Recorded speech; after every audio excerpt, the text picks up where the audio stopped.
क्या सरसों में अब असली तेजी की शुरुआत हो चुकी है? क्या जयपुर का 8,000 का स्तर पार होना एक बड़ा संकेत होता हुआ सरसों के बाजारों में देखने के लिए मिल रहा है? और क्या दिवाली तक सरसों का बाजार यहां से जिस हिसाब से बढ़ रहा है, क्या 8500 तक पहुंच सकता है? तो सारी जानकारी आपको देंगे। अगर आपका कारोबार सरसों और सरसों तेल या सरसों खल से जुड़ा हुआ है तो आज की ये रिपोर्ट आपके लिए बेहद महत्वपूर्ण होने वाली है। नमस्कार, मैं हूं अजय सिंह, न्यूज़ मार्केट 24 से आप लोगों के साथ उपस्थित हूं। मार्केट की जानकारी के साथ मार्केट पे किस तरीके से कामकाज हो रहा है। तो आज बात करेंगे सरसों बाजार की, जहां घरेलू और विदेशी दोनों मोर्चों पे तेजी के संकेत मिलते हुए दिखाई दे रहे हैं। सबसे पहले ये जानेंगे कि बाजार में तेजी क्यों आ रही है, क्या इसका कारण है, तो ये जानते हैं। तो अमेरिका और ईरान के बीच बढ़ते तनाव का असर अब खाद्य तेल बाजारों में साफ दिखाई दे रहा है। आप देख रहे हैं कि अंतर्राष्ट्रीय बाजार में सीबॉट सोया तेल और मलेशिया का पाम ऑयल दोनों मजबूत बने हुए हैं, जिसका सीधा समर्थन भारतीय सरसों बाजार को मिलता हुआ दिखाई दे रहा है। अगर हम बात करेंगे तो दूसरी ओर देश भर में सरसों की आवक घट के करीब 3.5 लाख बोरी प्रतिदिन रह गई है। कम आवक और प्लांटों की मजबूत खरीदारी से बाजार को और मजबूती दी हुई है।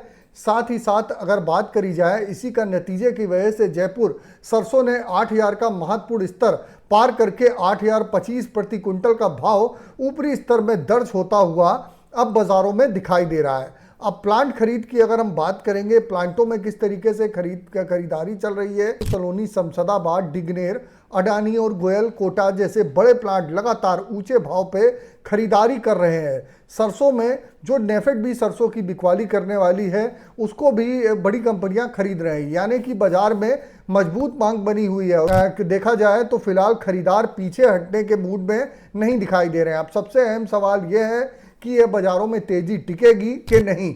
फिलहाल आंकड़े बाजार के पक्ष में नजर आते हुए दिखाई दे रहे हैं। पिछले साल की तुलना में सरसों का उपलब्ध स्टॉक करीब 6 से 7% तक कम है। वहीं आने वाले महीनों में क्रसिंग बढ़ने का अनुमान है, जिससे बाजार में उपलब्ध स्टॉक और भी घट सकता है।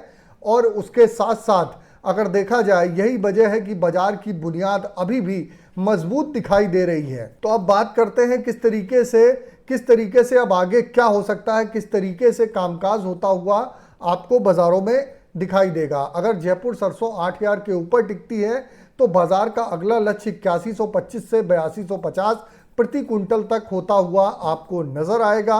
इसी तरीके से अगर बात करें विदेशी खाद्य तेल बाजारों में, यही मजबूती अगर बनी रहती है तो दिवाली तक 8500 रुपये का स्तर भी देखने को आराम से आप लोगों को यहाँ से मिलता हुआ दिखाई देके चल सकता है। अब करना क्या चाहिए, किस तरीके से कामकाज करना चाहिए, वो आपको जानकारी यहाँ पर देने की कोशिश करते हैं। तो अगर आप व्यापारी हैं तो ऊंचे भाव पे घबराकर बिकवाली करने की बजाय गिरावट आने पे चरणबद्ध तरीके से खरीदारी की रणनीति आपके लिए बेहतर हो सकती है।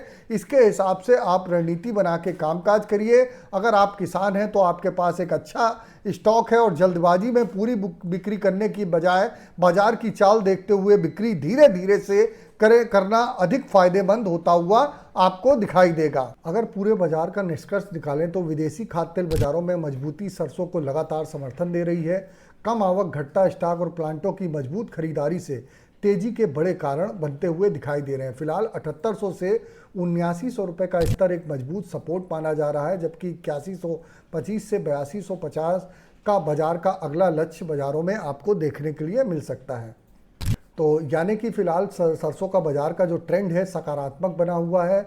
अब सबसे ज़्यादा नज़र विदेशी आप देखेंगे तेल बाज़ारों पर प्लांटों की खरीद और मंडियों की आवक पर रहेगी, उस पर ही निर्भर होता हुआ बाज़ार आपको देखने के लिए मिलेगा। इसके हिसाब से आप बाज़ार में रणनीति बनाएंगे। अगर आपको यह विश्लेषण उपयोगी लगा हो तो वीडियो को लाइक करें, चैनल को सब्सक्राइब करें और साथ ही साथ अपने किसान और व्यापारी साथियों के साथ साथ शेयर करना ना भूलें। तो फिर मिलते हैं आप लोगों से, तब तक के लिए नमस्कार।